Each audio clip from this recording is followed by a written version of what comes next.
What's going on, you guys? Bryce McKinley, Coach Sharpen. You know what time it is. Hey, in this video, I want to talk to you about coaching up and not out. That's right, training up your salesperson instead of just kicking them out to the curb. Maybe your salesperson and your acquisition manager or team member is having a funk. Maybe there's having a bad day, month, or even a year.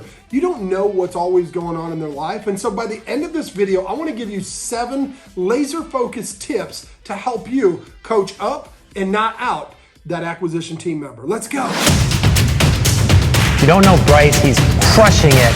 He's doing over 50 wholesale deals a month. So here's the deal, y'all.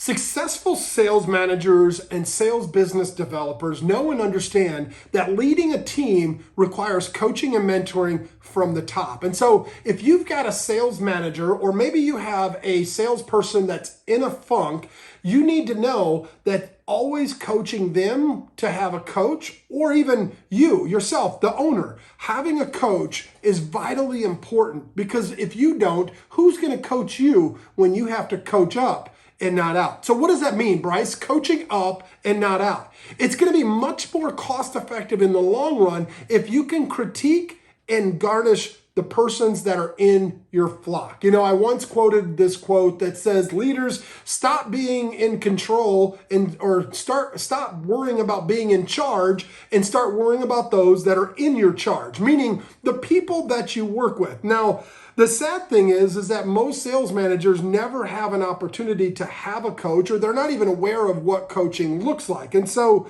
the problem is really twofold. One, the manager or the person in charge doesn't necessarily have somebody coaching them to be a better leader.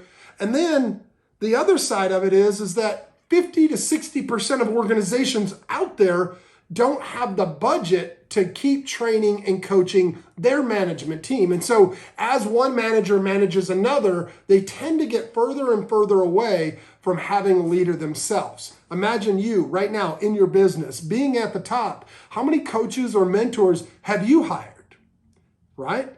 Now that you're thinking about that, think about the last time you hired a coach for one of your team members. That's where the fall off is. And so if you haven't done that, that's probably going to be the number one area and arena you need to start looking at. Because if you haven't had the coaching to coach someone else, how do you expect somebody below you to lead your team? Not to mention, how are you going to coach somebody else when you're not even sure what the issue is? So I'm going to recommend you looking at getting coaching and having a coach for your sales manager, because coaching up and not out helps you develop the people within your organization to become bigger, better, badder, faster, and more efficient for you and what you've got set out for the goals of your organization. So if you can relate to this and you don't feel that you're getting the support and you're the sales manager, here's 7 tips that you can take and run to the bank with to help you coach up and not coach out. Number 1, building trust. Building trust is work. It takes some time, and it doesn't just happen overnight. Why? Because us salespeople, us salespersons in the sales role, the acquisition role, we're a different breed. We tend to have walls and barriers up. We put on these personas, and it takes a little longer for us to open up. Sure, you get to know us really quickly. Most of the time, salespeople wear their heart on their sleeve, and yet you don't ever truly get to know who they are inside, what they've got going on at home. Why? Because they're the breadwinner. They're the ones out there. They're the gatherer, the hunter, you know, like in the caveman days, right? So building trust with your sales team is going to be vitally important for you to have the ability to coach up versus coach out. How are you going to win their trust and earn the opportunity to not just lead them from the front, but to come alongside of them and actually not be their friend, but be the person that's qualified to say, hey, get your act together. Hey, I noticed this. What does that mean?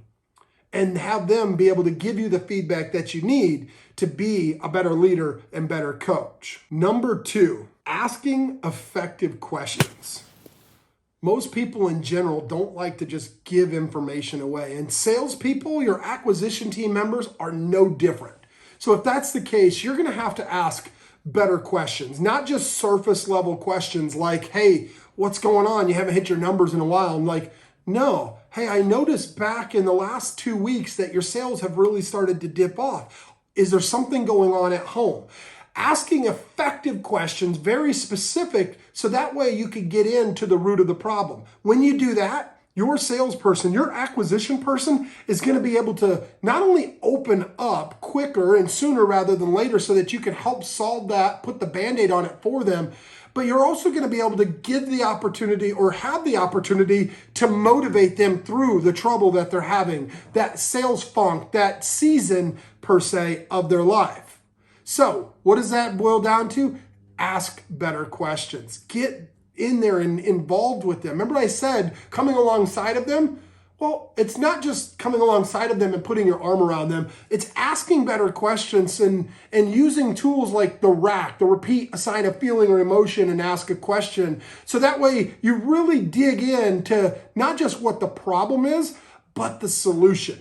And when you do that and you allow your salesperson to come up with the solution, because what are they? They are natural problem solvers. If you ask the questions that allow them to become the problem solver and they provide the solution, guess what? Not only can you hold them accountable and have a better output from them, but they're going to feel confident and empowered to be in the position that they're in because they came up with that solution. Number three is what I call self-evaluation, self-reflection. Asking these series of questions that I've aforementioned, sure, that's great, but maybe giving them some time periods, maybe a week or 2 weeks to really reflect and let them come up with that solution that I mentioned. Self-evaluation is like giving them 2 or 3 or 5 questions to say, hey, I need you to go answer these and then come meet with me because I noticed that performance is lacking, or maybe you've noticed the performance lacking lately and I'm curious as to what you feel is the challenge, but more importantly, what's the solution and what do you feel needs to happen for you to feel empowered to be a better performing acquisitions manager or salesperson in this role.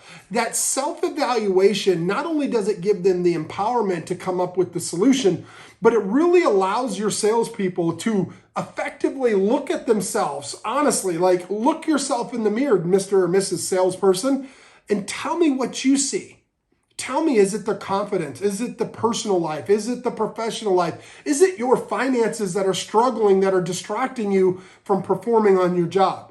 Number 3, that self-evaluation is so vitally important, and I highly recommend that not only doing that self-evaluation or empowering them with it, but giving them a few of those questions that you ask in that previous bullet that I gave you guys.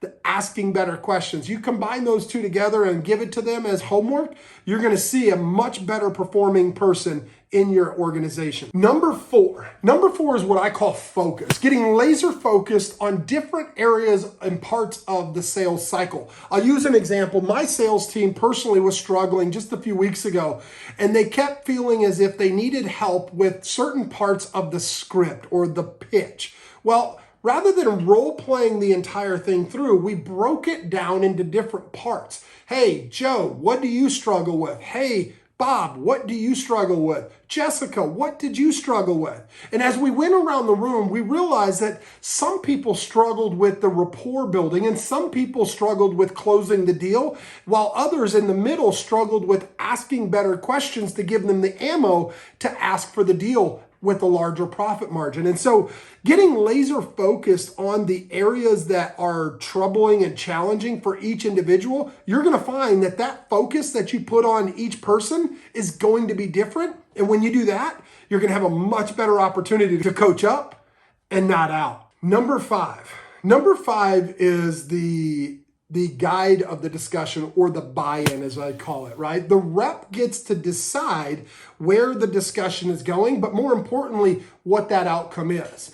And so as I've trained many salespersons and managers over the years, rather than saying, I see this as the problem, let's work on that, giving them the opportunity to sell you on what they need help with. Because if they are saying that they have struggle in the closing box and asking for the deal, not only do you have an opportunity to work on that, but they're going to own that. They're going to own that discussion that you've had, and they're going to know that you know what they need help with. And one of two things are going to happen. Either that is going to be the issue and you solve it and it gets them out of their funk sooner rather than later, or the other side, they were just lying to you and themselves and they were putting a Band-Aid on it to get out of the conversation. This goes back to number one and that trust factor, right? So let your rep, let your sales rep, your acquisition member, let your sales rep, whomever that is in your organization, let that person guide the conversation, set the tone and direction as to what the challenges are,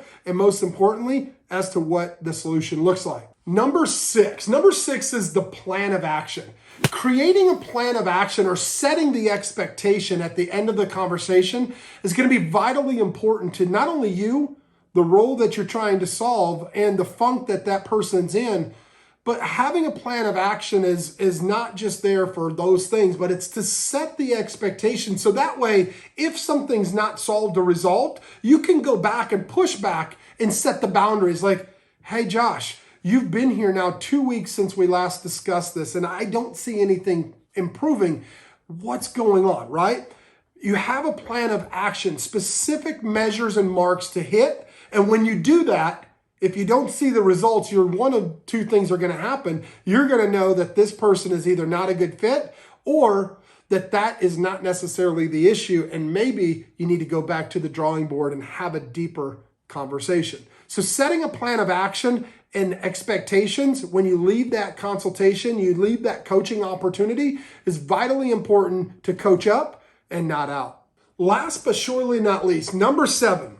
Number seven is holding your rep responsible for the action plan you put in place. Not only holding them accountable to that, but just know this, when you hold people accountable, it's not because you're trying to be a prick or a leader or a ruler in your organization, but people respect what they inspect. And so if you say that this is what needs to happen, and then you come back a week or two or a month later and you have that reevaluation of what the expectations were, whether they've been met or not, knowing that that was what was going to be inspected is going to be respected by that other person. And so hold your rep accountable. Make sure that you set the mark from the very beginning, like we expect out of training this amount of deals and this amount of calls and this amount of contracts and offers and inspections and appointments.